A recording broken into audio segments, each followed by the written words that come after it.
Meus irmãos e minhas irmãs, paz e bem. Entre o santuário da visão, que está à minha direita, e o santuário da Nogueira, que está à minha esquerda, naquela via aonde nós já fizemos alguns vídeos, nós temos paralelamente esse caminho Santo Antônio, Evangelho e Caridade, que tem 6 monumentos que ilustram a vida de Santo Antônio em relação à vida de Jesus. Um deles é esse que está aqui atrás de mim, que é o pecador que tem os pés lavados pelo Senhor e que Santo Antônio tem na mão a Eucaristia. Santo Antônio que conduz o pecador até Jesus. Então, um dos temas que Santo Antônio na sua pregação vai muitas vezes tocar, que é o sacramento da reconciliação. Ser devoto de um santo é não somente estar pedindo para ele para interceder por nós. Ele deve também ser modelo, mas também na dimensão, Santo Antônio que nos deixou tantos sermões, a palavra do santo nos chama a um caminho de conversão.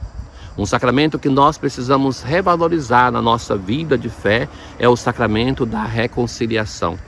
Então é uma exigência para a nossa vida de conversão é experimentarmos o perdão de Deus, para que nós também sejam perdoados pelo Senhor, ou porque perdoamos os nossos irmãos, nos aproximarmos do Senhor para suplicar o seu perdão. E esse perdão nos vem fundamentalmente através do sacramento da reconciliação.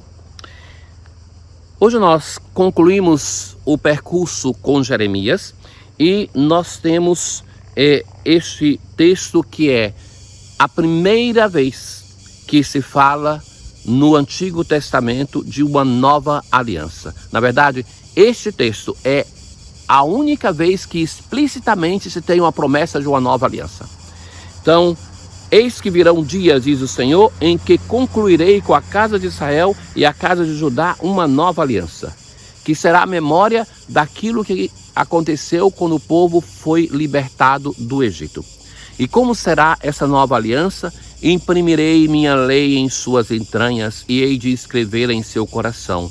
Serei seu Deus e eles serão o meu povo. De novo essa promessa, serei seu Deus e eles serão o meu povo. Mas que agora não é mais uma lei escrita em pedra, mas no coração, nas entranhas, na intimidade de cada um.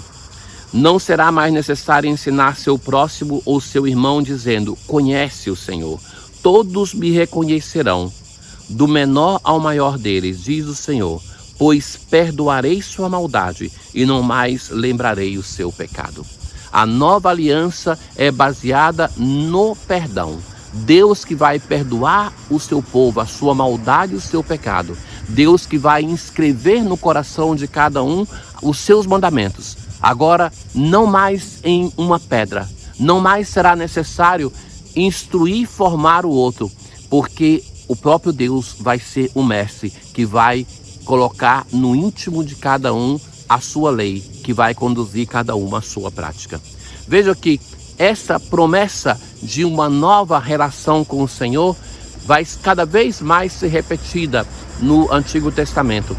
O povo de Israel vai se aperceber de uma coisa, que eles tinham uma lei perfeita, mas não tinham a capacidade de vivê-la. Por esse motivo, então, no Novo Testamento, Deus nos dá essa capacidade, que é o seu Espírito, o Espírito Santo, para que, tendo uma lei, um mandamento novo, que é amar como Ele nos amou, amar o nosso próximo como o Senhor nos amou, dando a vida por nós, para que nós tenhamos a possibilidade também de viver. E essa possibilidade nos é dada pelo dom do Espírito Santo de Deus. Mas uma curiosidade sobre esse texto de hoje é que ele é citado em Hebreus capítulo 8 e é a maior citação do Antigo Testamento que encontramos no Novo Testamento. E que então é citado por causa dessa promessa de uma nova aliança. Com o Salmo 50, o Miserere, nós assim rezamos. Criai em mim um coração que seja puro. Dai-me de novo um espírito decidido. É a súplica para que o Senhor faça aquilo que Ele prometeu na primeira leitura. Que nas nossas entranhas, o nosso coração, seja impresso o seu mandamento, a sua lei esteja no nosso íntimo. Dai-me de novo a alegria de ser salvo. Meu sacrifício é minha alma penitente. Não desprezeis um coração arrependido. Na aclamação ao evangelho de hoje, tu és Pedro, e sobre essa pedra eu irei construir minha igreja, e as portas do inferno não irão derrotá-la. Caríssimo, Jesus está em Cesareia de Filipe, uma terra pagã. Este texto nós encontramos em todos os evangelhos sinóticos, ou seja, nós aqui temos hoje a versão de Mateus, a liturgia, mas se encontra em Marcos e em Lucas também. Então ali Jesus vai fazer para eles uma pergunta: quem dizem os homens ser o Filho do Homem? E no evangelho de Mateus, eles citam também Jeremias, nos outros não. As pessoas vão dizer que Jesus é João Batista, ou Elias, ou Jeremias, ou algum dos profetas. E Jesus agora vai se dirigir aos apóstolos: e vós, quem dizeis que eu sou? Veja que muda a pergunta. Jesus não se refere mais a si mesmo como Filho do Homem, mas a pergunta agora é direta: quem dizeis que eu sou? Pedro responde: tu és o Messias, o Filho do Deus vivo. E Jesus vai dizer: feliz és tu, Simão, filho de Jonas, porque o Pai que está no céu que revelou. Por isso eu te digo, tu és Pedro. Jesus muda o nome dele de Simão para Cefas, pedra. E sobre esta pedra construirei a minha igreja. Eu te darei as chaves do reino dos céus. Então Jesus logo depois começou a mostrar aos seus discípulos que devia ir a Jerusalém, sofrer muito da parte dos anciãos e dos sumos sacerdotes e dos mestres da lei, e que devia ser morto e ressuscitar. Então Jesus aproveita esta ocasião para fazer um anúncio da paixão, o primeiro deles.